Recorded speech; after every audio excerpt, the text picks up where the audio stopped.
Billionaire met a boy who resembled him, then discovered he was the son of his ex-girlfriend. From the glamorous skyscrapers of Manhattan to the whispers in every exclusive nightclub, stories about billionaire Grayson Lockhart seemed endless.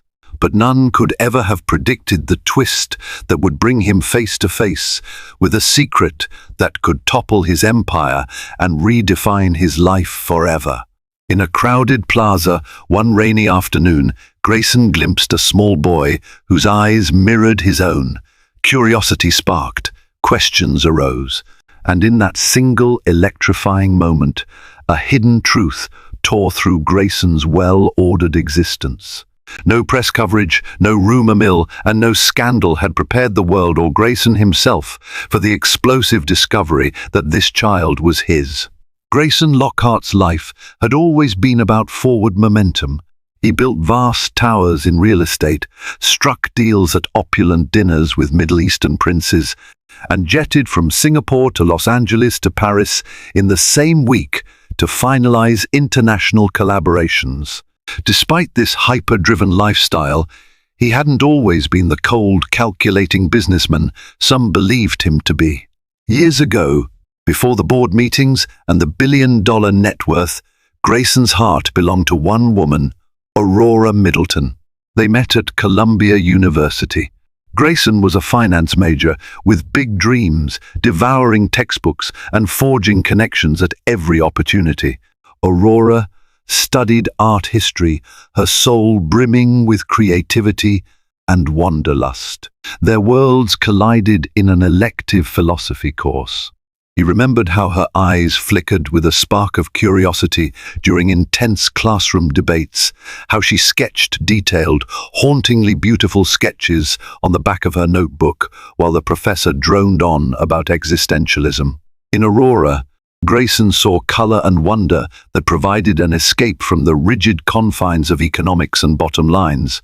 For 3 transformative years, their love story blossomed. They explored hidden corners of New York City, roamed the galleries of the Metropolitan Museum of Art, and stayed up nights on the campus lawn, dreaming about the future. Aurora once confided that she wanted to open an art studio for underprivileged kids, a safe haven where they could find self-expression. Grayson dreamed of launching his own real estate firm, one that would tower over the competition. Their differing ambitions complemented each other, forming a magnetic bond. But as senior year ended, the real world beckoned with unrelenting demands. While Aurora sought a more intimate life, hoping Grayson would stay by her side and nurture their shared passions, he took a job at Goldman Sachs, diving into the cutthroat environment of high finance.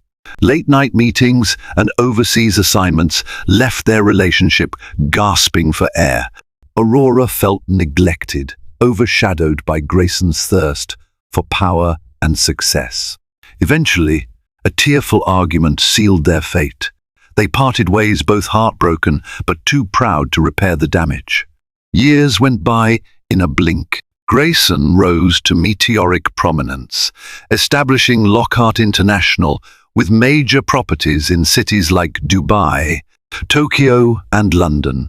Meanwhile, Aurora faded from his life like a softly closed door. He didn't hear from her again, nor did he look back. For him, burying memories was easier than wrestling with them. Little did he know that one choice made in those final days at Columbia had forged a bond he would one day have to face, unraveling secrets kept hidden for far too long. Grayson Lockhart was now a legend in the world of real estate and finance. His name floated effortlessly among the richest of the rich. Gossip columns placed him alongside tech tycoons and oil magnates, lauding his unrivaled risk-taking abilities and philanthropic efforts. His apartment in 157, overlooking Central Park, was as much a status symbol as it was a fortress, tall glass panels shielding him from the clamorous energy of New York while allowing him to gaze upon the city he had conquered. Yet behind the polished veneer, Grayson wrestled with a perpetual hollowness. He prided himself on discipline, never allowing personal tribulations to creep into board meetings or weigh him down during negotiations. His daily routine was like clockwork: morning workouts with a personal trainer, an hour of strategic planning with his executive assistant, followed by a tightly orchestrated schedule of investment summits, site visits, and press conferences. Newspapers championed him as a visionary. Those close to him whispered that he had sacrificed too many relationships on the altar of ambition. Most of his nights ended with solitary dinners in top-tier restaurants.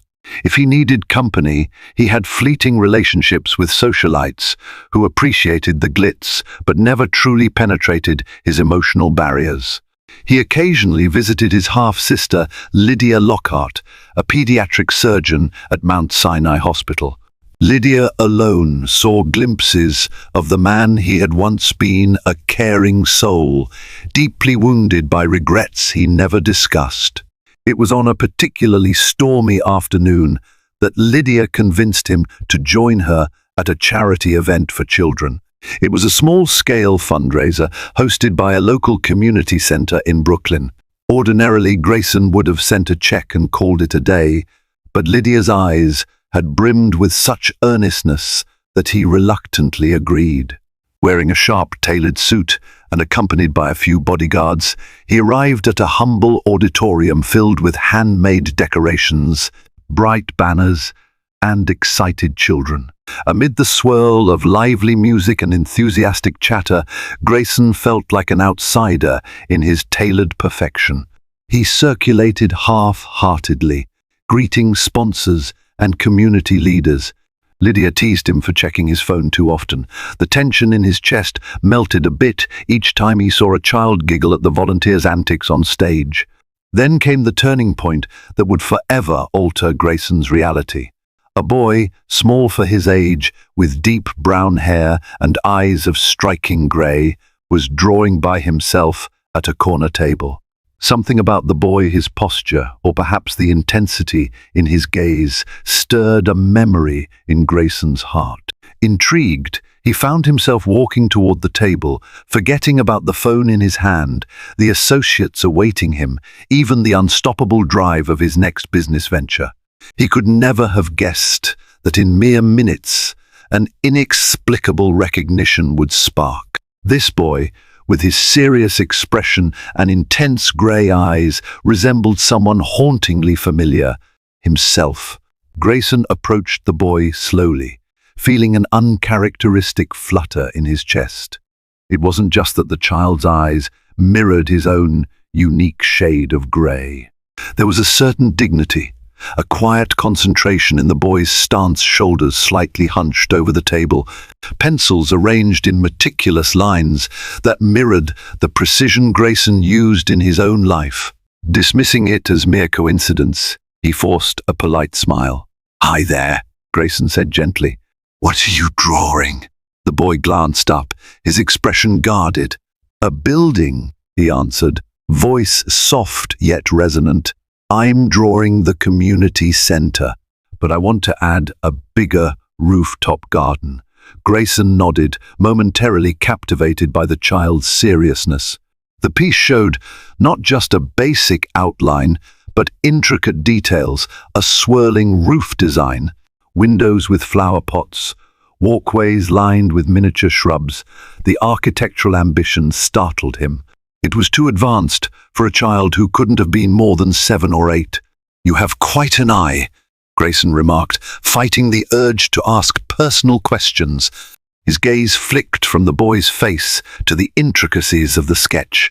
"Do you like buildings?" "They tell stories," the boy said quietly, looking back down. "My mom says I'm good at noticing details."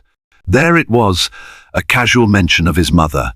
Grayson felt a mild wave of relief.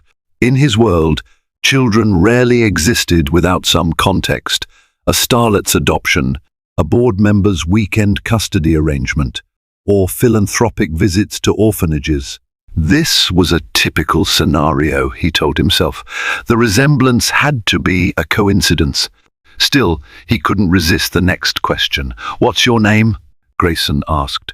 forcing a note of warmth into his voice, something that rarely came naturally in his business environment. "His name is Gabriel," someone answered from behind. A middle-aged volunteer in a bright orange t-shirt smiled as she joined them. "He's one of our most talented kids. Practically a budding architect at 9 years old." Grayson's chest tightened. 9. The boy was 9. He found himself mentally tracing timelines. 9 years since, he pushed the thought aside, cursing himself for getting carried away by illusions. Yet his curiosity refused to wane. "How often does he come here?" Grayson inquired, trying to maintain a casual tone. "He attends our after-school art programs whenever possible," the volunteer explained. "He's quiet, but always sweet. His mum's name is Aurora Middleton. Perhaps you've heard of her? She volunteers sometimes." The name sliced through Grayson's composure. Aurora Middleton. The Aurora from his college days. The Aurora he had loved so deeply, his heartbeat thundered in his ears. Memories of late-night whispers, campus strolls, and tearful goodbyes rushed in like a tidal wave. Suddenly, all the coincidences lined up in a dreadful clarity. The boy's age, the boy's eyes, the reference to a mother named Aurora. A swirl of questions battered Grayson's mind. Had Aurora kept this child a secret? Was the boy truly his son? How could he have gone nearly a decade without knowing? He nodded mechanically, barely hearing his own murmured thanks to the volunteer. Gabriel, unperturbed by this exchange, continued to draw. Grayson stood frozen, the entire breadth of his business empire feeling insignificant compared to the possibility that he might have a son. Grayson didn't remember the drive back to his penthouse. His mind churned with images of Gabriel's serious face and Aurora's radiant smile from years past. The first order of business was a quiet, frantic investigation.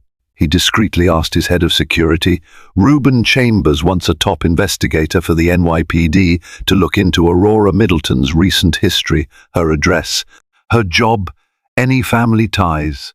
Grayson insisted that his request remain off the record.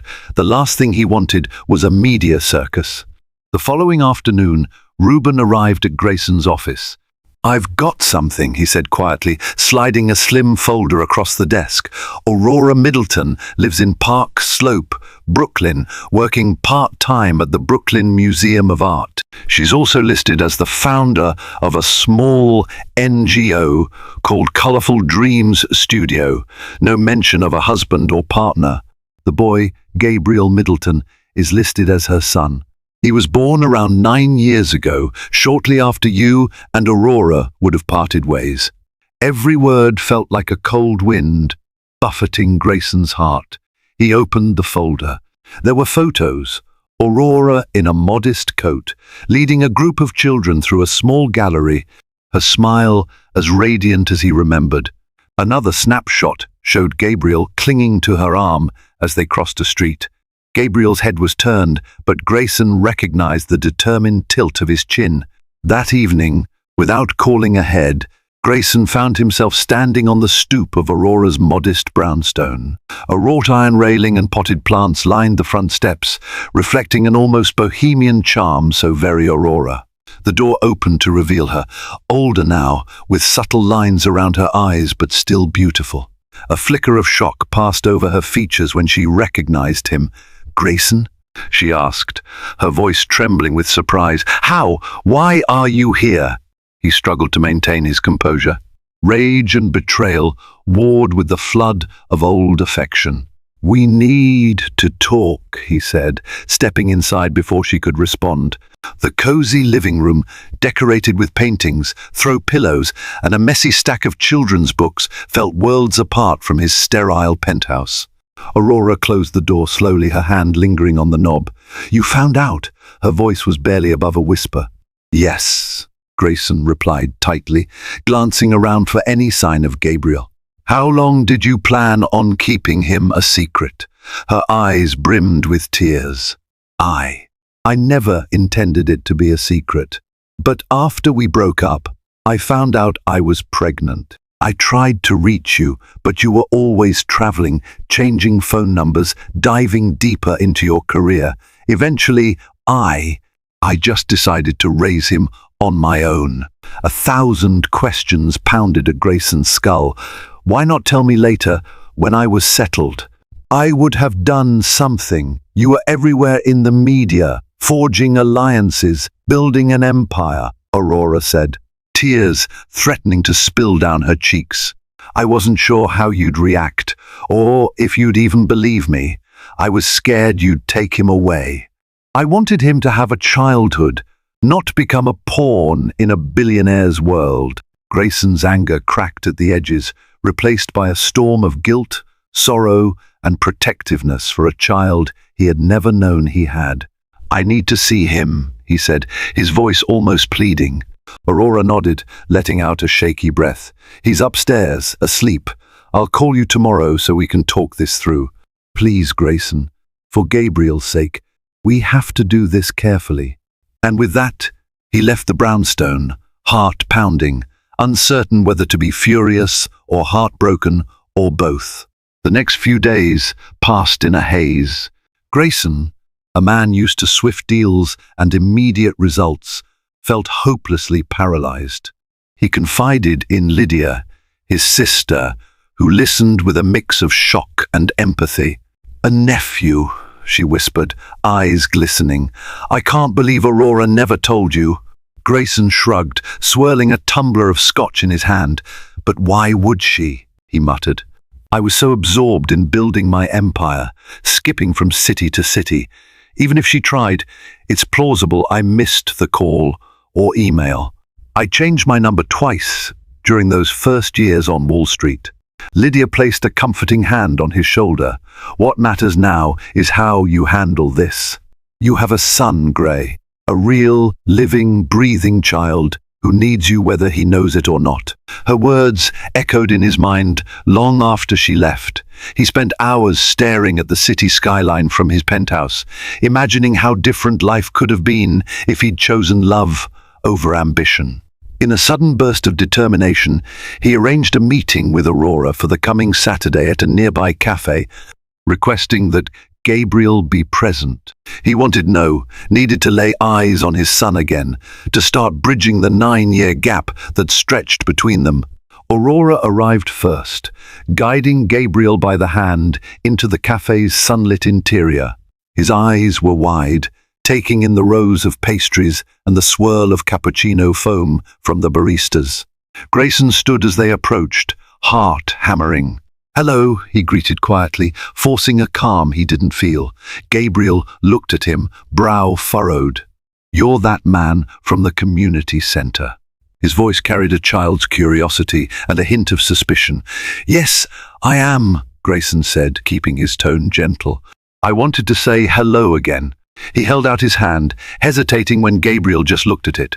Eventually, the boy extended his own, their fingers grasping in a moment of tentative connection. Aurora offered a small, nervous smile. The three of them sat at a corner table. After a few awkward moments of silence, Grayson cleared his throat. Would you like something to eat, Gabriel? A cupcake, maybe? Chocolate chip muffin, the boy mumbled, glancing at his mother for approval.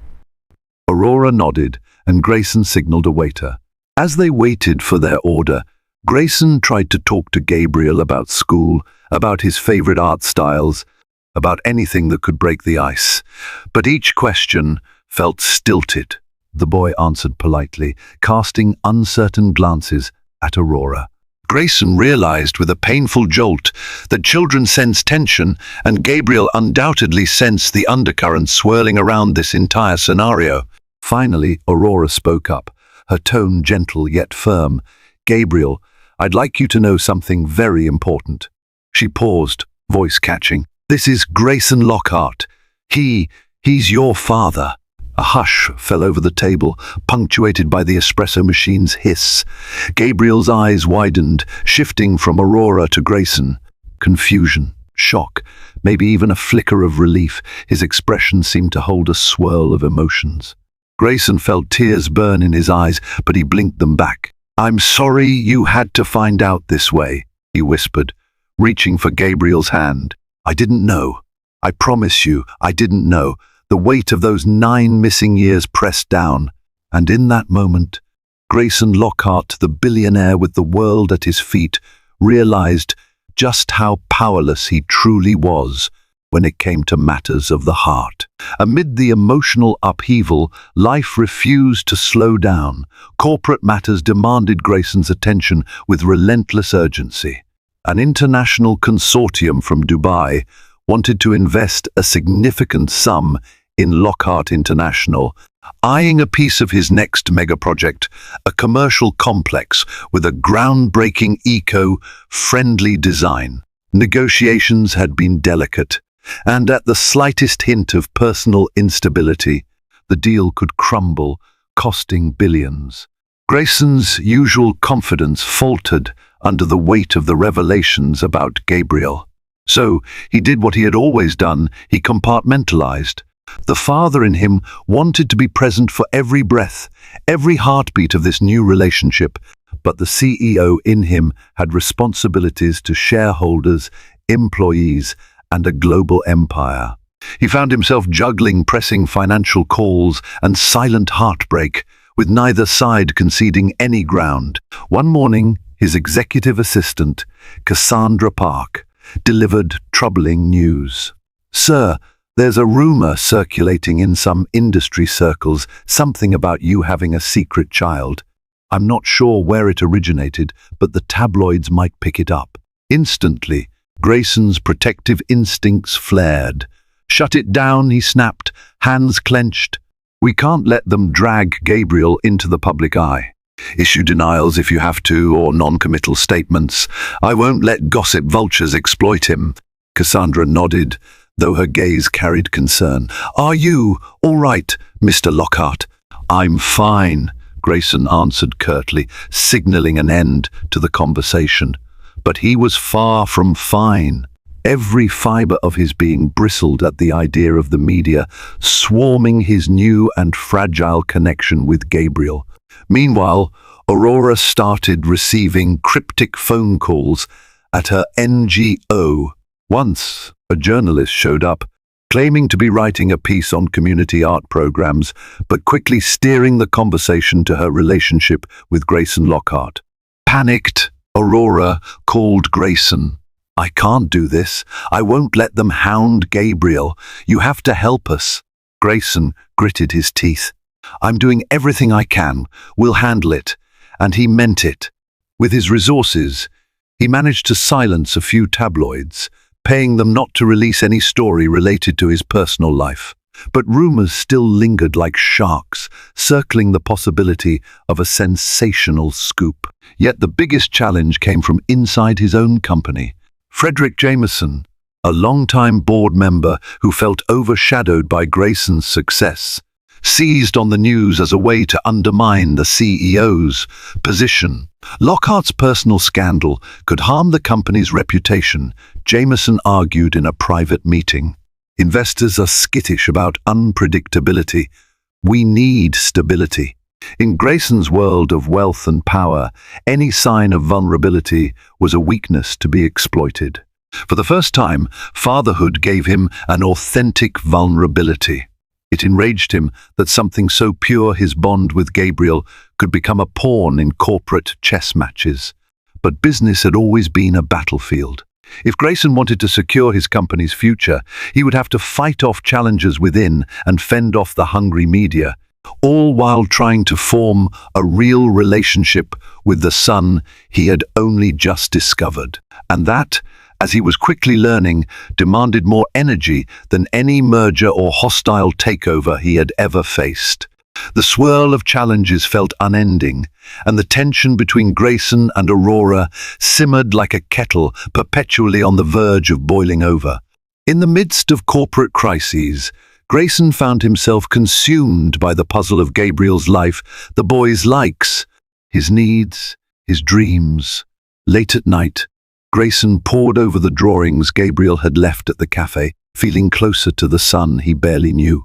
One evening, as Grayson settled into his penthouse after a grueling day of negotiations, He received a frantic call from Aurora. "He's gone," she said, voice trembling. "Gabriel ran away from home. He heard us arguing last night, and I guess he left a note saying he wants to figure things out on his own." Fear punched Grayson in the gut. The idea of his 9-year-old wandering New York City alone was terrifying. Without hesitation, he summoned Reuben Chambers to organize a discreet search operation. Helicopters, an army of security personnel that was Grayson's first instinct, but Aurora insisted on a more delicate approach. "We can't scare him. Please, Grayson, think carefully. He's not used to your world and all that power." With a heavy heart, Grayson agreed. They combed through each lead places Gabriel frequented, the art studio, the community center, nearby playgrounds. Hours ticked by with agonizing slowness. Aurora's eyes were red from worry and crying, and Grayson felt helpless in a way he never had before. In a stroke of insight, Lydia suggested searching the rooftop of the very community center where Gabriel loved to draw. "He's always talking about buildings and views, right?" she pointed out. Sure enough, they found him huddled beneath a makeshift cardboard fort on the rooftop garden, tear tracks on his cheeks. Aurora rushed to gather him in her arms, but the boy pulled away at first, shooting a frightened glance at Grayson. His small voice cracked. "I'm tired of people fighting about me. I just want to draw. I don't want to ruin anyone's life." Grayson swallowed the lump in his throat. Kneeling down, he spoke gently. "You're not ruining anything, Gabriel. I promise you, none of this is your fault." Tears finally spilled from Gabriel's eyes as he let Aurora hold him. Grayson stood back, realizing the boy needed his mother's comfort.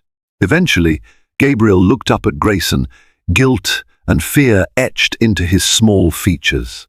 "I heard people say you're too busy and too rich to care about a kid, so I figured it'd be easier if I just left." Pain stabbed Grayson's heart. He bent down, resting a hand on Gabriel's shoulder. "Don't you ever think that," he whispered fervently. "I'm sorry if I made you feel that way. We're going to figure this out, I promise." In that tender moment, the city lights glowed in the distance. A father, a mother, and a child, forming a portrait of fractured love. Despite the heartbreak, something magical was beginning to take shape, a fragile bond that could either become a fortress of trust or crumble under the relentless pressure of secrets. The rooftop incident served as a catalyst, compelling Grayson and Aurora to finally communicate. With Gabriel nestled in bed later that night, Aurora invited Grayson to the kitchen of her brownstone. The warm glow of a single pendant lamp illuminated the tension between them. The aroma of chamomile tea floated around, but neither of them felt calm. "I'm sorry," Aurora began, voice trembling. "I never should have let it get this far. But the truth is, the day you left for your job, everything changed. I felt abandoned, and when I found out I was pregnant, I was scared to face you. You were already on the cusp of greatness. I didn't want to be the one to take that away." Grayson sighed, running a hand through his hair. "I never meant to abandon you. I thought we just needed space. I was so ambitious, so blinded by success. I failed to realize what truly mattered." Their gazes locked, memories of whispered campus confessions and starry nights flooding back. For a moment, they were two young people, again naive, hopeful. The clock in the corner ticked softly, measuring a silence brimming with unresolved feelings. Grayson broke the hush with a soft question. "Can we fix this?" Aurora's eyes glistened with tears. "We have to for Gabriel. I don't want him hurt, and I don't want you or me living in regret." A flicker of hope warmed Grayson's chest, but it was quickly overshadowed by the weight of looming challenges.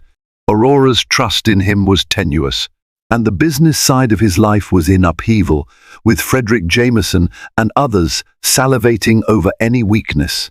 To complicate matters, old resentments lingered between him and Aurora, and forging a united front for Gabriel's sake felt as precarious as balancing on a tightrope. Still, they agreed on one thing: Gabriel's well-being came first. Over the following weeks, they navigated parent-teacher conferences together. They took him to an architectural exhibit at the Museum of Modern Art, where Gabriel eagerly sketched entire cityscapes in his notebook, blissfully unaware of the tension simmering beneath his parents' polite conversation. The city tabloids remained watchful, sniffing around for any sign of scandal, but Grayson's legal team managed to keep them at bay. In tentative baby steps, a semblance of family life began to emerge. Grayson carved out specific hours in his schedule to spend with Gabriel, helping him with homework, taking him to soccer practice. At first, it was painfully awkward. The father he wanted to be was light years away from the father he could be right now. Still, each shared laugh or genuine smile felt like a victory. But as the weeks wore on, Aurora's guarded nature re-emerged. She questioned Grayson's ability to maintain stability, especially once the immediate crisis subsided and the lure of new international ventures returned. "What happens when the next big deal calls you to Hong Kong for months?" she'd ask in tense moments. Will Gabriel become an afterthought again? Grayson couldn't deny the possibility. His empire was insatiable, always demanding more expansions, more deals, more triumphs. Yet, for the first time, Grayson Lockhart felt an unshakable need to fight not just for a profit margin, but for love, and he wasn't sure if reconciliation would hold or if another betrayal was just around the corner. One crisp autumn evening, Aurora arranged for Gabriel to stay at a friend's house. She invited Grayson over with a cryptic phone call, her voice thick with something he couldn't name: anxiety, perhaps desperation. He arrived with a mixture of hope and dread, stepping into the same cozy living room he now associated with a family he longed to protect. Aurora stood by the fireplace, her eyes tracing the flames. She looked fragile yet determined, arms crossed as though she needed the barrier. "Thank you for coming," she said softly. "We need to talk about something I've been hiding." A chill snaked up Grayson's spine. He had assumed all major secrets were out in the open. What else could there be? She inhaled shakily, then motioned for him to sit on the sofa. Sitting beside him, she picked at a loose thread on her cardigan. "Do you remember, right after graduation, when I visited you in your dorm room? I tried to tell you something important that night, but we ended up arguing." He did remember. He had been packing for an internship in London, excited and fueled by a sense of invincibility. Aurora showed up, teary-eyed, and said she had news, but the conversation quickly dissolved into accusations of neglect. He never gave her a chance to finish. She squeezed her eyes shut, tears slipping down her cheeks. "I was coming to tell you I was pregnant. You were about to leave for London, so I left in anger and fear. When I tried reaching you after, your phone was disconnected. I wrote emails, letters, but they were returned. I even called your old job, but they said you'd moved on. Eventually, I convinced myself you didn't want to hear from me if you even remembered me." Grayson felt as if he'd been sucker-punched. "All these years, you believed I just ignored you?" Aurora wiped her face. "You seemed so set on forging your path. I was terrified you'd view the pregnancy as a burden. So I went on alone, found a small studio apartment, and worked odd jobs to support Gabriel. It was hard, Grayson." Her voice trembled with old pain. "I fought through rent bills, hospital visits, everything alone. My parents live in Florida, and they never approved of me having a child without a husband. For a while, I was truly alone." Tears burned in Grayson's eyes. He gathered her trembling hands in his. "I'm sorry," he murmured, words failing to express the magnitude of his regret. "I was ignorant, arrogant even. I never tried to see beyond my career. I lost the chance to be there for you, for Gabriel." Their gazes met, a profound sadness filling the space between them. The confession revealed more than just a hidden truth. It laid bare the heartbreak, the fear, and the pride that had kept them apart. For a moment, time seemed suspended, and they both recognized the immensity of what was lost. At length, Aurora said, "I'm telling you this because we need a fresh start for Gabriel's sake, and maybe for us, if that's even possible." Grayson pulled her into a gentle embrace, feeling the steady pulse of her heart. His voice cracked as he replied, "I want that. More than anything, I'll do whatever it takes to rebuild what we lost." Under the quiet hum of the fireplace, two wounded souls finally shared the truth. The question now was whether honesty could mend the scars of a decade, or if their reunion was destined to be just another shattered dream. While Grayson and Aurora navigated their complicated history, Gabriel's own struggles quietly intensified. He found himself torn between the comforting routine he'd always shared with his mother and the thrilling promise of a father he had never known. At school, classmates gossiped about him being that rich man's son, and teachers treated him with a mix of curiosity and extra caution. During art sessions, his sketches grew more intricate and moody. The bright cityscapes he once favored morphed into towering structures overshadowed by dark clouds. When his art teacher, Miss Rodriguez, gently asked if he was okay, Gabriel shrugged. He wasn't sure how to explain the swirl of hope, confusion, and fear in his 9-year-old heart. One afternoon, Grayson picked Gabriel up from school in a sleek black sedan. It was a new experience for the boy, who was more accustomed to taking the subway or walking with Aurora.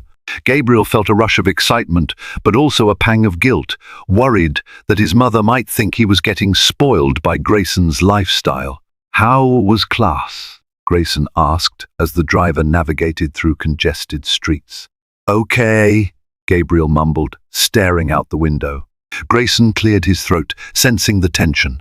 "I was thinking we could grab a snack and then head to a bookstore. I want to pick up some art books you might like." Gabriel glanced at him, eyes momentarily lighting up. "That sounds cool," he admitted, but just as a smile threatened to break through, his gaze dropped. "Mom says we shouldn't let you spend too much money on us." A flicker of hurt crossed Grayson's features. "Money is not the issue here, Gabriel. I just want to do something nice for you." They ended up at a quaint bookstore in Greenwich Village, leafing through glossy pages of architectural marvels. Gabriel's excitement was palpable as he ran his fingers over photos of Frank Lloyd Wright's masterpieces. Yet every time Grayson attempted to connect, mentioning how he once worked on a building's blueprint or offering to buy a special limited edition volume, Gabriel's expression turned guarded. Later, as Grayson dropped Gabriel off at the brownstone, Aurora stepped out to meet them. She thanked Grayson politely, but Gabriel lingered on the sidewalk. He looked from Aurora to Grayson, tears threatening to spill. "Can't we all just live together?" he blurted, voice cracking with emotion. Aurora's face paled and Grayson's heart sank. They exchanged a glance heavy with unspoken considerations. The question was heartbreakingly simple. From a child's perspective, why not just become a family again? Aurora crouched down beside Gabriel. "We're trying to figure things out, sweetie. It's complicated." Gabriel's eyes filled with confusion and desperation. "It shouldn't be," he said, turning to rush inside, the door slamming behind him. Aurora followed, calling his name, while Grayson stood on the front steps, hands clenched at his sides. The weight of that child's plea thundered in his mind. It was painfully clear Gabriel was trapped between the life he knew and the father. He wanted an internal struggle that reflected the unresolved tension between Grayson and Aurora. And for Gabriel, none of the wealth, promises, or negotiations could ease that ache unless they found a way to truly come together. The weeks rolled on, each day a tightrope walk between personal healing and relentless outside pressure. Word of Grayson's secret child persisted in hushed corridors of the financial world. Frederick Jameson seized the opportunity to claim Grayson was distracted from his responsibilities, planting seeds of doubt among major investors. At the same time, Gabriel's emotional turmoil became more visible. He frequently woke from nightmares, clung to Aurora whenever Grayson was around, then oscillated to moments where he wanted to spend every spare minute with his father. It was a pendulum swing of conflicting emotions, a reflection of a boy's desperate longing for stability. Amid these struggles, Grayson decided to host a small dinner at his penthouse, inviting Aurora, Gabriel, Lydia, and a few close friends who genuinely cared about him as a person, not just a billionaire. His hope was that Gabriel might see a glimpse of how his father lived beyond the cold headlines and grandeur. The penthouse shimmered with tasteful modern art, floor-to-ceiling windows revealing the city in all its nocturnal splendor. Gabriel seemed both awed and intimidated as he ventured inside. "You live so high up," he breathed, peering down at the streets below. Grayson stood behind him, trying to gauge Gabriel's comfort level. "Yeah, I do. But it's also pretty quiet and lonely sometimes." Gabriel's eyes flickered with understanding, as though he suddenly realized even grand towers had their drawbacks. Soon, Lydia joined them, greeting Gabriel with a warm smile and a small gift, an art kit. Aurora arrived moments later, wearing a simple yet elegant dress. She offered Grayson a tense smile of gratitude for arranging the gathering. They sat around a long glass dining table, the city lights winking beyond. Chef-prepared courses arrived, but the atmosphere remained subdued until Lydia broke the ice with stories from her pediatric ward.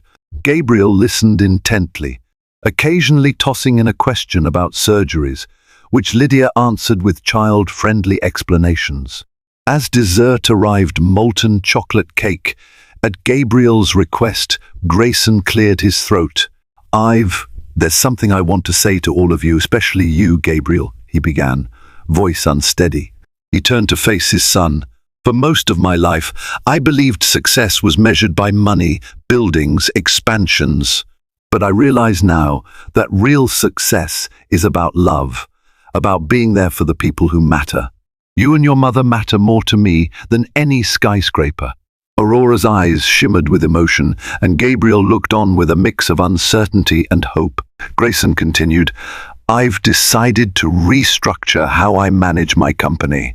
I'm appointing someone to oversee some of my responsibilities, so I can spend more time with you. I might even step back from international travel for a while. That's how important you are to me."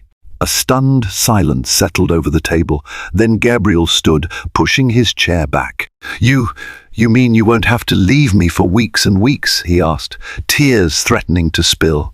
Grayson nodded, voice thick with emotion. "If I do travel, we'll figure out a way for us to be together. Or I'll make the trips much shorter. We'll work it out, I promise." It was a grand revelation.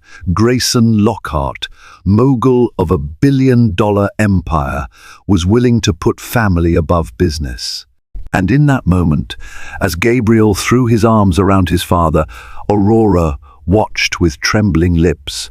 Under the glimmering New York skyline, a fractured family felt the faint stirrings of hope. The decision Grayson made that night set an entirely new course, but the path was anything but smooth. The corporate world reeled at the news that he was delegating major responsibilities to trusted lieutenants. Frederick Jameson launched a vicious campaign to paint Grayson as irresponsible. Grayson's move to step back threatened the stock's stability, spooking some investors. Crisis meetings cropped up almost daily, but Grayson stood firm this time. Family would take precedence. At home, Gabriel remained cautiously optimistic. He beamed whenever Grayson showed up at school events or brought him to Lockhart International's local offices to see architectural models. Yet each time Grayson received a phone call about an urgent deal, Gabriel tensed, afraid his father would revert to old patterns. For Gabriel, trust would need to be built brick by brick. Aurora found herself grappling with her own ambivalence. She had raised her son alone, forging an independent life that balanced artistic passions with motherhood's demands. Seeing Grayson suddenly dedicate himself to fatherhood reignited old wounds. Why hadn't he done this from the start? Could she trust his newfound devotion? Gradually, though, as weeks slipped by, Aurora watched Grayson navigate fatherhood with genuine earnestness. He coached Gabriel through math homework, listened to his dreams of designing entire cities for families who couldn't afford homes, and even joined Aurora at Colorful Dreams Studio to host an art workshop for kids. The sight of Grayson kneeling beside a group of children, teaching them about building shapes and structures, softened Aurora's long-held resentment. Then, on an unseasonably warm Saturday, Grayson invited Aurora and Gabriel to spend the day at the Cloisters, a medieval art museum perched above the Hudson River. Walking among the ancient tapestries and stone arches, Aurora observed how gently Grayson guided Gabriel's curiosity. He encouraged Gabriel to spot design elements from centuries past, praising the boy for his keen eye. Over lunch, at a small outdoor cafe, Aurora mustered the courage to speak. "You've changed," she said quietly. Not accusatory but sincere. "I see it in how you talk to Gabriel, how you handle him. It's different from who you were." Grayson took a moment, gazing at the rippling waters of the Hudson. "I had no idea what love truly meant until now. Money was everything, but it feels empty compared to this. I know I have a lot to atone for, Aurora, but I'm trying." She gave a small nod, her eyes reflecting sadness and gratitude in equal measure. "I appreciate that. I'm scared," she admitted, voice trembling. "I can't lose you again, and Gabriel can't be left behind." "I won't leave," Grayson whispered, his hand reaching out to cover hers. "I promise." They finished their meal in a contemplative silence. The path to forgiveness was winding, strewn with the debris of the past. But each fragile step they took felt like a step closer to a future where the three of them, once fragmented by miscommunication and fear, might find healing. The months that followed marked a profound evolution for each member of this newly forming family. Under Grayson's guidance, Lockhart International's restructuring took shape. Cassandra Park assumed a key role overseeing day-to-day operations, while Grayson focused on strategic decisions that required his vision but not his constant presence. The press initially spun the change as a sign of instability, but soon recognized it as Grayson's plan for sustainable growth. Investors stabilized, and Frederick Jameson's coup attempts faltered as the board recognized Grayson's unwavering leadership. Meanwhile, Aurora found herself leaning on Grayson in ways she never anticipated. When funding shortages threatened Colorful Dream Studio, Grayson offered not just financial support, but also introduced her to prominent philanthropists. Ensuring the studio's programs could expand, he asked for no public recognition, requesting only that Aurora maintain creative control. Their collective efforts led to more children benefiting from art education, a dream Aurora once feared would crumble under financial constraints. Gabriel thrived in this atmosphere of collaborative support. His artwork blossomed. He even won a junior architecture competition for designing a prototype of a community center with accessible rooftop gardens. In the acceptance speech, attended by a small crowd of parents and city officials, Gabriel thanked both his mother and father, voice trembling with pride. Aurora and Grayson stood side by side, their mutual smile resonating with an unspoken understanding of how far they'd come. Still, vestiges of old hurts persisted. Late one evening, after Gabriel had gone to bed, Grayson and Aurora lingered in her living room, sipping tea. The conversation drifted to the hopes and failures of their youth.